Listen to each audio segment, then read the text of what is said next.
योगा करते करते परिवार वाला माहौल हो गया है। और पास पास आ जाइए ना, थोड़ा सा पास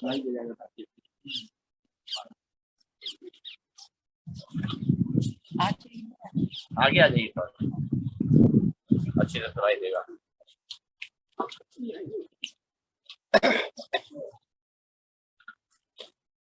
अच्छा लगता है यहाँ पे आते हैं, अपनापन सब महसूस करते हैं। जोड़ी साहब ने जैसा बताया कि मैं दिल का डॉक्टर जिंदगी में रहा हूँ, करीब 45-50 साल। थोड़ा वॉल्यूम बढ़ाइएगा, थोड़ा आवाज भी बिल्कुल सुनाई नहीं जाएगा। 40-45 साल से मैंने सेवा की है समाज की, और मेडिकल कॉलेज में विभागाध्यक्ष रहा हूँ हृदय रोग विभाग में। तो हृदय रोग से संबंधित जानकारी के लिए मैं इतना ही कहूंगा कि क्योंकि हमारे शरीर में बहुत से अंग हैं, लिवर है, किडनी है, पैंक्रियाज है, स्टमक है, लेकिन दिल और दिमाग दो बड़े क्रूशियल इंपॉर्टेंट अंग। दिल से दिमाग चलता है, दिमाग से दिल चलता है। दिल का काम है दिमाग को ऑक्सीजन देना पंप करते हुए, और दिमाग का काम है दिल की गति को कंट्रोल करना, कि अगर हम एक्सरसाइज कर रहे हैं तो गति बढ़ जाती है, सोते हैं तो गति घट जाती है। और अगर ये कार्य 3 मिनट तक नहीं हो पाया, यानी कि अगर दिल दिमाग को 3 मिनट तक ऑक्सीजन नहीं दे पाया, तो उसको कहते हैं ब्रेन डेथ होने की संभावना है। और वो एक अपने आप में इरिवर्सिबल फिनोमेना है। जैसा कि आपने देखा होगा, हमारे फेमस कॉमेडियन राजू श्रीवास्तव का अखबार में पढ़ा था, दिल रुक गया, 3 मिनट तक उनको इलाज नहीं मिल पाया। उसकी वजह से दिल तो डॉक्टर ने ठीक कर दिया, लेकिन दिमाग डेथ हो गई। और दिमाग सब कंट्रोल करता है हमारे कॉन्शियसनेस को, स्पीच को, हर चीज को कंट्रोल करता है। तो जब दिमाग ही डेड हो जाएगा तो फिर कॉन्शियसनेस भी खत्म हो जाएगी, बोली भी खत्म हो जाएगी, कोऑर्डिनेशन भी खत्म हो जाएगा, सब कुछ। तो आज मैं इसी बात को जोर देना चाहता हूँ कि ये 3 मिनट का क्या महत्व। तो 3 मिनट अगर चले गए तो फिर लाइफ का एक तरीके से अंति है, वेजिटेटिव। दिल चल रहा है, दिल चल रहा है, दिल दिमाग नहीं चल रहा है, तो जिंदगी नहीं चल सकती, तो मुश्किल हो जाता है और नहीं के बराबर। तो 3 मिनट का दिल का रुक जाना सबसे खतरनाक चीज।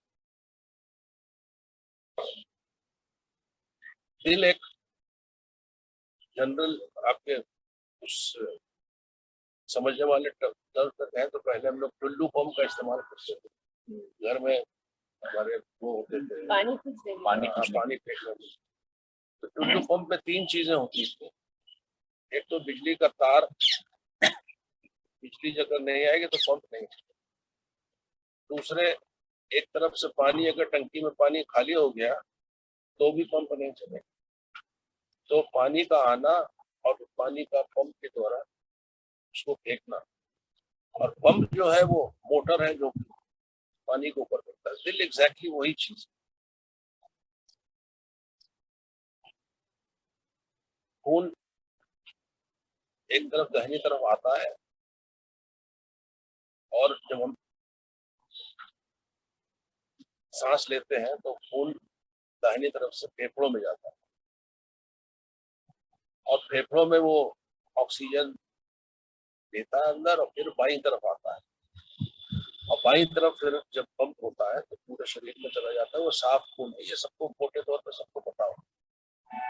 और इस काम को करने के लिए जो पंप है, जो टुल्लू पंप है, दिल में इस काम को करने के लिए दिल की मांसपेशियां होती है, ये मसल्स।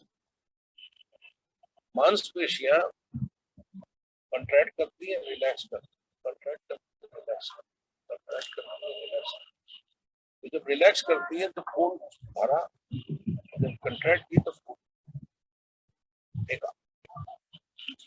दाहिना और ये कंट्रोल दिमाग से होता है। दिमाग अगर कहता है कि मेहनत कर रहे हो, दौड़ रहे हो, तो तेजी से कंट्रैक्ट करो, ज्यादा खून पहुंचो, क्योंकि शरीर को ज्यादा खून की जरूरत है। और जब सो रहे तो शरीर को जरूरत नहीं है, तो आपका स्लो चलता है। तो हार्ट रेट जिसको हम लोग कहते हैं 60 से 100, 110, 120, 140 तक जाता है। डिपेंड करता है कि आपका शरीर कितना डिमांड कर रहा है। तो सारी ताकत जो है मांसपेशियों पर डिपेंड, कि मांसपेशियां आप कंट्रैक्ट कर रही है कि नहीं कर रही है, जो कि खून को आपके बॉडी के रिक्वायरमेंट और ब्रेन के इंस्ट्रक्शन से सब जगह पहुंचा सकती है। तो घूम फिर करके सारी चीजें उन मांसपेशियों पे आती है। मांसपेशियां जिसको हार्ट की मसल्स, अब हार्ट की मसल्स को भी ऑक्सीजन की जरूरत होती है, तो उनको ऑक्सीजन देने के लिए उनके लिए अलग धमनियां, जैसे आपकी ऑक्सीजन किसी पाइप में ही चलेगी, खून किसी पाइप में ही चलेगा, ऐसे तो स्किन में नहीं चलता है। तो ईश्वर ने हम लोग को 3 धमनियां दी है जो कि मांसपेशियों को खून पहुंचाती। उन 3 धमनियों में जब तक धमनियां साफ रहेंगी, खून ज्यादा रहेगा, हार्ट एक बार पंप करेगा, अपने को भी खून देगा, बॉडी को भी। तो उन धमनियों में जब तक साफ धमनियां होंगी तब तक मांसपेशियां अच्छा काम। लेकिन उम्र के साथ साथ एक सबसे जो इम्पोर्टेंट चीज है, उम्र के साथ साथ आपकी जीन्स, आपका खाना पीना, आपकी लाइफ स्टाइल, ये जो है वो उस धमनियों को, जो मांसपेशियों को दी जाती है, वो धीरे धीरे उसमें चिकनाई चर्बी जमा होने लगती है। किसी किसी को जल्दी हो जाती है, 40 साल की उम्र में चिकनाई चर्बी ज्यादा जमा होगी, और किसी किसी को 80 साल में मिलेगा। ये किस्मत का तो खेल है ही है, जीन्स का भी खेल है, पारिवारिक जीन्स का बहुत बड़ा असर है, वातावरण का भी खेल है, लेकिन सबसे बड़ा खेल है लाइफ स्टाइल का। तो लाइफ स्टाइल अगर आपकी दिक्कत है तो वो धमनियां जो है धीरे धीरे सिकुड़ने लगती, और जब सिकुड़ने के बाद धमनी बंद हो जाती है तो खून का जाना रुक जाता है। तो एक समय ऐसा आता है कि जिस मिनट धमनी बंद हो गई, खून का जाना रुक गया, तो उसको कहते हैं हार्ट अटैक। और हार्ट अटैक जब हो गया, तब हार्ट का काम जो कॉन्ट्रैक्ट करके खून को फेंकना है, वो काम बंद हो गया, रुक गया। अब 3 मिनट तक अगर वो रुका रहा तो फिर ब्रेन डेथ। तो ईश्वर ने एक सिस्टम ऐसा बनाया है, इस सिस्टम को हम लोग बदल नहीं सकते हैं, इस सिस्टम से फाइट कर सकते हैं, इस सिस्टम को समझ सकते हैं, और उसके साथ हम लोगों को अपने को अलर्ट रखना पड़ेगा, ऐसी सिचुएशन ना आने पाए। तो पहला कदम तो हमारा ये है कि धमनियां सिकुड़ने न पाए। तो हम अपनी लाइफ स्टाइल को, जैसे योगा में आते हैं बहुत सी चीजें हैं, डाइटिंग है, एक्सरसाइज, लाइफ स्टाइल को ठीक करते हैं। हम अपनी जीन्स नहीं ठीक कर सकते, क्योंकि जिस माँ बाप ने हमें जन्म दिया वो माँ बाप की जीन्स नहीं कर सकते। लेकिन उन जीन्स में ऐसा है कि हार्ट अटैक होने की संभावना आपके परिवार में, अंकल में किसी को पहले हुई है, तो उनके बाल बच्चों को 25 साल 30 साल की उम्र से ही सावधानी बरतनी। ये बहुत बड़ी चीज है। कुछ परिवार ऐसे हैं जिनके में मैंने देखा 3 भाई है, 4 भाई है, चारों को हार्ट अटैक है, हार्ट का परिवारों में, माँ को, बाप को, दादा को। तो आज उनके बच्चे अगर 20 साल 25 साल के हैं, तो उनको हमें ये बताना चाहिए कि तुमको अभी से सावधानी बरतो, क्योंकि ये तुम बदल नहीं सकते हो चीज, मतलब लाइफ स्टाइल को ठीक करोगे तो हो सकता है कोई परेशानी। तो वो 3 मिनट को फाइट करने के लिए हम लोग क्या करते हैं, लोगों को आगाह करते हैं कि वो वक्त ना आने पाए कि आपके पास 3 ही मिनट का समय बचे। और आगाह कैसे करते हैं, उन सिम्टम को पहचानिए जो सिम्टम खून को रोकने, जो धमनियां सिकुड़ने लगती है उसके बाद आना लगता है, एकाएक नहीं होता है। वो सिम्टम क्या है? वो सिम्टम ये है कि अगर आप 2 मंजिल जीना चढ़ के जाते हैं तो सीने में दर्द हुआ और आप बैठे। और सीने का दर्द खाली एक ऐसी चीज नहीं है, क्योंकि सीने का दर्द इक्विवेलेंट भी है। बहुतों को सीने का दर्द नहीं होता, पेट में गैस होती है। जीना चढ़ के गए और गैस के तरीके से पेट, तो अक्सर लोग ओमेप्राजोल और डाइजीन, ये कहते हैं साहब गैस है, डाइजीन पी लिया और ठीक हो गए। ठीक है, डाइजीन से नहीं, तो ठीक बैठ के हो गए, क्योंकि जीना चढ़ने से बॉडी की रिक्वायरमेंट बढ़ी, क्योंकि दिल नहीं मीट कर पाया, तो आपको सिम्टम हुआ। एनीथिंग जो एक्सरसाइज के बाद नया कोई सिम्टम आए, तो उसको इग्नोर नहीं करना चाहिए। अक्सर लोग कहते हैं कि ठीक है कोई बात नहीं है, पेट में गैस नहीं, उसको इग्नोर नहीं करना चाहिए। इग्नोर नहीं करने ठीक है, मतलब जाके डॉक्टर को दिखाएं। अगर वो धमनी सिकुड़ी हुई है तो उस धमनी को स्टेंट से या बलून से उसको ठीक करेंगे, वरना वो पड़ी रहेगी तो फिर आपके पास 3 ही मिनट का समय बचेगा।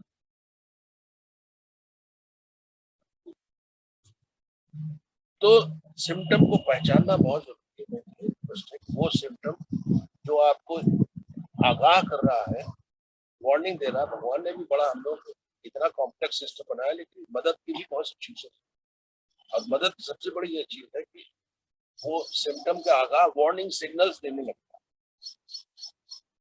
और वार्निंग सिग्नल्स हार्ट अटैक के यही है कि कोई भी चीज अगर एक्सरसाइज के बाद या मेहनत के बाद, अक्सर लेटे लेटे पेट में दर्द हो रहा है 1 मिनट में रुकता, वो हार्ट का मर्ज नहीं, वो बात साइकोलॉजिकल हो जाते हैं, चले जाते हैं, 10 डॉक्टर दिखाते हैं मेरे बैठे।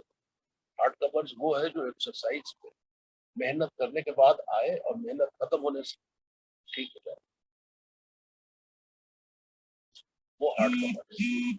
और उस हार्ट के मर्ज के लिए समय से इलाज, समय से जानकारी अगर होगी तो वो आर्टरी को साफ करके वो सिचुएशन पर बचा लेते हैं कि जो 3 मिनट की जो डेली सिचुएशन। ये तो एक मेरी रिक्वेस्ट ये है कि उस सिम्टम को हम लोग सब, क्योंकि ये रोग 40 से 60 के बीच में मैक्सिमम होता है, 60 के बाद कम होने लगता है लेकिन घटता नहीं है, और 40 के नीचे भी हो सकता है। और मैंने देखा कि 20, 22, 25 साल के लड़कों को हार्ट अटैक हुआ है। तो हम लोग को एक अपने ध्यान में ये रखना चाहिए कि हम उस सिम्टम को, इस उम्र में उस सिम्टम को आइडेंटिफाई करें जो सिम्टम हमको एक्सरसाइज करने के बाद नया डेवलप, न्यू सिम्टम, कल तक नहीं थे, कोई तकलीफ नहीं थी, अब आज हम चलना शुरू किए तो हम यहाँ से गेट तक पहुंचे और सीने में भारीपन हो गया, गले में चिपड़े कसते, आंखों में दर्द, गैस हो गई। और डायबिटीज वाले मरीजों को खास तौर से सिम्टम्स घटे होते हैं, तो उनको और केयरफुल होना चाहिए कि इस किस्म का सिम्टम खराब। अब 3 मिनट की एक कहानी सुनाता हूँ कि हम सबको, किसी के परिवार में दूसरे सदस्य होते हैं, तो रिससिटेशन एक ऐसी चीज है जो हर एडल्ट को, हर इंसान को आनी चाहिए। कि अगर आपके बगल में आपका दोस्त या आपका रिश्तेदार या आपका स्पाउस या किसी को ऐसा सिम्टम हुआ, कोलैप्स हो गया, तो how to resuscitate and save that 3 minutes loss. विदेशों में नौकरी देने के पहले अक्सर पूछते हैं कि आपने रिससिटेशन का कोर्स किया है कि नहीं किया। 15 मिनट 20 मिनट का कोर्स होता है रिससिटेशन। नॉर्मल लोगों को, जरूरी नहीं कि डॉक्टर को तो आना ही चाहिए, डॉक्टर को, नर्स को, जितने मेडिकल स्टाफ को आना चाहिए, लेकिन नॉर्मल लोगों को भी आना चाहिए। फर्स्ट है कि या तो यूट्यूब में देख लो, और यूट्यूब में नहीं देख लो तो रिससिटेशन कैसे करते हैं, तो हम यहाँ पे उसका वो भी ऑर्गेनाइज करा सकते हैं, ग्रुप मीटिंग, जिसमें मैनिक्विन होती है आर्टिफिशियल ह्यूमन बॉडी, उसमें जैसे ही अगर किसी को आप देखें कि हार्ट अटैक हुआ, ये कोलैप्स हो गया, गिर गया, तो पैनिक करने के बजाय या टेलीफोन मदद तो मांगिए ही, लेकिन immediately start giving oxygen and cardiac massage. Cardiac massage का मतलब दोनों हाथ चेस्ट पे रख करके, और जो भी व्यक्ति है जिसको हुआ है उसको हार्ड बेड पे या अगर जमीन पे है तो जमीन पे ही ऐसे ऐसे उसके हार्ट मसाज, और हर 4 मसाज के बाद माउथ में एक ट्यूब खोल के, कोई अगर ट्यूब है कोई चीज और नहीं भी अगर वाइप है तो mouth to mouth breathing 4 massage और एक ब्रीदिंग, 4 मसाज एक ब्रीदिंग, जब तक की हेल्प नहीं आ जाए। I have seen women 45 or 48 had saved her husband by doing 45 minutes of resuscitation. She never stopped until the ambulance arrived and the facilities arrived and the hospital saved.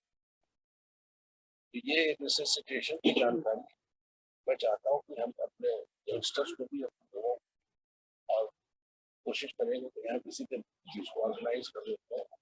नहीं तो YouTube पे आप resuscitation type कीजिए और देखिए कैसे करते हैं रिससिटेशन। ग्रुप डाल दिए करेंगे ये करेंगे प्रैक्टिकल करने के लिए आप लोगों को चाहिए तो मैं इसको ऑर्गेनाइज कर दूंगा। कर दीजिए करने का तरीका जो है तो वो मालूम जब होना तक चाहिए। प्रैक्टिकल और ये 15 मिनट का कोर्स है, 15 मिनट 20 मिनट तक। 20 मिनट में आपके नॉलेज में one of the most important things in life जो कभी किसी को किसी वक्त पे भी जरूरत हो आती है, तो मैं आप लोग जब कहेंगे तो मैं यहाँ पे कोर्स ऑर्गेनाइज करके सेशन करूँगा। तो वो 3 मिनट अगर आप बचा सकते हैं, और फिर अगर दिल चल रहा है और दिमाग को खून जा रहा है, इवन इफ हार्ट अटैक हो गया है और हम लोग इमीडिएटली हॉस्पिटल ले जाते हैं, और कोशिश ये कीजिए उस अस्पताल में जाइए जिस अस्पताल में सुविधाएं हैं। सुविधाएं मतलब है कि हार्ट अटैक का मरीज है, अगर किसी जनरल हॉस्पिटल में चला गया जहाँ उन्होंने पैसे के लिए मरीज को भर्ती कर दिया, लिटा लिया, ड्रिप लगा दी, इंजेक्शन लगा दिया, वो वेस्ट ऑफ टाइम। उस अस्पताल में जाइए जिसको हम लोग कहते हैं पीसीआई। पीसीआई मतलब परक्यूटेनियस कोरोनरी इंटरवेंशन, जहाँ पे कैथ लैब हो। और अब तो ये हो गया, हमने देखा विदेशों में कि एम्बुलेंस सीधे कैथ लैब के गेट पे ही जाके रुकती। इमरजेंसी वार्ड है, वहां जाके कागज पत्र नहीं भरो, वो टाइम सेव करेगी। उसके लिए अगर 2 घंटे से 3 घंटे के अंदर में मरीज का एंजियोग्राफी हो के उसको स्टेंट लगा दिया तो उसका हार्ट भी सेव हो जाता है और आगे चल के कॉम्प्लिकेशन भी नहीं होती। तो अगर कभी किसी को ऐसी परिस्थिति हो, कोई बात हो, तो go to hospital where there is a facility for angioplasty. Don't go to hospital where doctor is there, उन्होंने सब देखा, सब कुछ किया, ईको किया, ईको से और ईसीजी से कुछ नहीं पता लगता है, it's just a waste of time। आप उस अस्पताल में गए, इस अस्पताल में पीसीआई का सेंटर, पीसीआई के सेंटर में अगर एम्बुलेंस है तो एम्बुलेंस वाला फोन कर देता है कि साहब ऐसा ऐसा मरीज आ रहा है, और सारी व्यवस्था वहाँ तैयार होती है। मरीज सीधे कैथ लैब हो जाता है, एंजियोग्राफी हुई और सीधे स्टेंट डाल के 15-20 मिनट का है, नस साफ हो गई, मरीज नॉर्मल। तो ये एक थोड़ी सी जानकारी मैं देना चाहता हूँ। ऐसे तो इस सब्जेक्ट पर बहुत लंबा चौड़ा व्याख्यान है। सर एक छोटा सा